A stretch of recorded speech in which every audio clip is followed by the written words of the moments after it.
कौन था? शायद एक जिन था।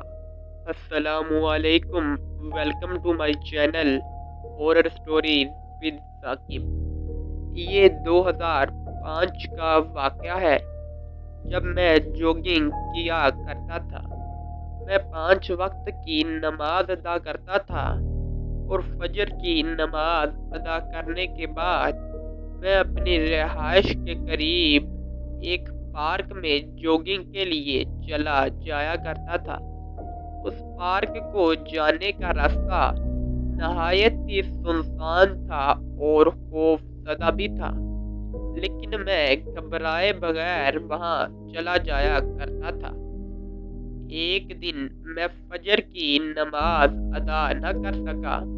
नमाज पढ़े बगैर ही मैं उस रास्ते से पार्क की तरफ जॉगिंग के लिए जाने लगा।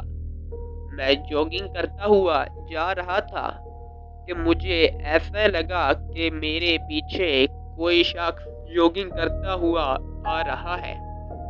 मैंने पीछे देखा तो एक आदमी था जिसने मेरे जैसे हूबहू कपड़े पहन रखे थे।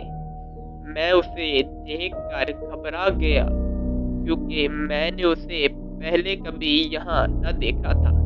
लेकिन मैं जॉगिंग करता रहा, मुझ में खौफ बढ़ता गया। फिर मैं अचानक सांस लेने के बहाने रुक गया कि कहीं वो आदमी मुझसे आगे चला जाएगा तो फिर मैं अपनी जॉगिंग स्टार्ट कर लूँगा।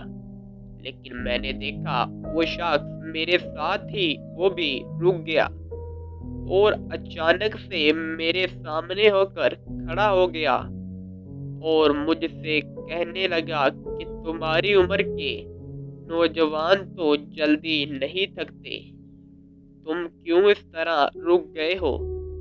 मैंने उससे कहा कि आज मैंने खाना नहीं खाया था, इसी वजह से थकन सी महसूस हो रही है और मैंने अभी अभी जॉगिंग स्टार्ट की है।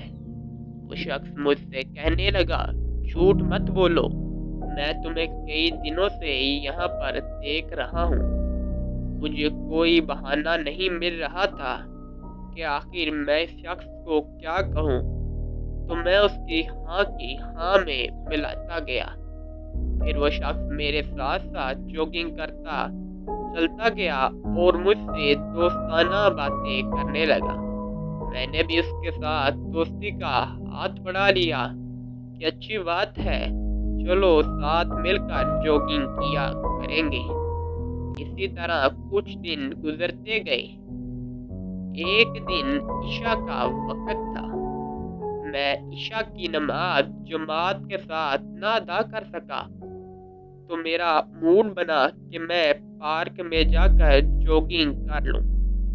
जैसे ही मैं पार्क के रास्ते में गया तो मुझे वही शख्स फिर से मिला।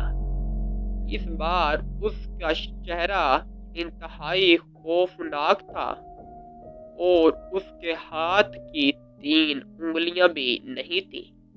मैंने उससे पूछा कि ये तुम्हारे हाथ की 3 उंगलियां क्यों नहीं है? तो वो कहने लगा कि मैं तो पैदा ही ऐसे हुआ था। लेकिन मुझे अच्छी तरह से याद था, जब ये आदमी मुझसे पहली बार मिला था तो इसके हाथ की सारी उंगलियां थी, लेकिन मैंने इसे अपना वहम समझा और दरगुजर किया। वो आदमी मुझसे कहने लगा कि आओ मैं तुम्हें खाना खिलाता हूँ, हम एक जगह से खाना खाएंगे।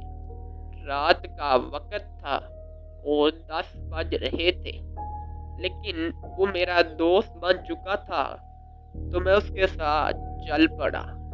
वो मुझे एक रास्ते के तरफ ले जा रहा था, जिस रास्ते पर मैं आज से पहले कभी नहीं गया था। रास्ता नहायत ही खौफजदा था और मुझे खौफ दिला रहा था, क्योंकि उस रास्ते पर बहुत बड़े बड़े दरख्त थे और वो रास्ता सुनसान था। वो एक जंगल की तरफ जाता था। हम चलते जा रहे थे और बातें कर रहे थे। کہ اچانک میرے فون کی گھنٹی بجی۔ گھنٹی پہ میں نے اذان لگا رکھی تھی۔ وہ شخص جو میرے ساتھ اب میرا دوست تھا، جیسے ہی اذان کی گھنٹی بجی تو میں نے اپنا فون دیکھا تو وہ میرے ایک دوست کی کال تھی۔ میں نے کال کاٹ دی اور فون اپنی جیب میں رکھ لیا، لیکن جیسے ہی میں نے اپنی دائیں طرف یا بائیں طرف دیکھا تو وہ شخص مجھے اب نہ ملا جو کہ میرا دوست بن چکا تھا۔ میں گھبرا سا گیا۔ میں اونچے اونچے اس سے آوازیں لگانے لگا کہ شاید وہ میرے ساتھ مذاق کر رہا تھا۔ مجھے خوف آیا اور میں بھاگتا بھاگتا اپنے گھر کی طرف واپس چلا گیا۔ میں نے گھر جا کر گھر والوں کو یہ سارا ماجرا بتایا تو انہوں نے مجھ سے کہا کہ جو تم سے وہ آدمی ملا تھا وہ کوئی انسان نہیں بلکہ کوئی اور ہی مخلوق تھی۔ میں نے اللہ کا شکر ادا کیا اور نفلی نماز ادا کی۔